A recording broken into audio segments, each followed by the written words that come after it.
අයිබෝන් කියලා පිළිගන්නවා රුචිතා ෆොටෝග්‍රැෆි වේදින් එන තවත් අලුත් වීඩියෝ එකකට. ඉතින් මේ වීඩියෝ අප්ලෝඩ් කරන අද දවසට හරියට මගේ YouTube channel එක පටන් අරන් අවුරුද්දක් වෙනවා. ඉතින් මේ අවුරුද්දේ birthday gift එක හේතුවෙන් මම අලුත්ම වීඩියෝ series එකක් එහෙම නැත්නම් episode playlist එකක් පටන් ගන්නවා රුචිතා photography tips and tricks කියලා. ඉතින් මේ playlist එකට photography, videography, mobile photography, photo editing, video editing, cinematography වගේ දේවල් ඉගෙන ගන්න පුළුවන්. ඉතින් මේ ඉගෙන ගන්න කැමති නම් පල්ලා දෙන subscribe button එක click කරලා හැවතින් දෙන bell icon එකත් මතක ඇතුව click කරන්න. ඉතින් මේ bell icon එක click කරලා තමයි මේ video series එකේ videos upload කරන්න පටන් ගත්ත ගම කාටවත් කලින් ඔයාලට මේ වීඩියෝ නැරඹීමේ හැකියාව තියෙන්නේ. ඉතින් ඒක තමයි කිව්වේ channel එක subscribe කරලා හැවතින් දෙන bell icon එකත් අනිවාර්යයෙන්ම click කරන්න කියලා. ඉතින් ඒ වගේම මේ වීඩියෝ එකට like ගන්න තාම හොයාගන්න මේ video series එකට ඔයගොල්ලෝ කොච්චර කැමතිද? ඒ වගේම මේ video series එක ගැන කී දෙනෙක් වගේ බලාගෙන ඉන්නවද කියලා. ඉතින් ඒකින්ද මතකද වීඩියෝ එකට like එකක් දාගෙන යන්නත් අමතක කරන්න එපා. ඉතින් ඒ වගේම මේ වීඩියෝ සීරීස් එකට ඕගොල්ලන්ගේ යාළුවෝ කැමති නම් මතකද යාළුවන්ට මේක share කරන්න, tweet කරන්න, email කරන්නත් අමතක කරන්න එපා.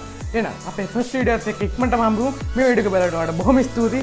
එහෙනම් අපේ first video එකත් එක්ක ඉක්මනටම හම්බ වෙනකන් ඕගොල්ලන්ට සුබ දවසක්. මම RR photography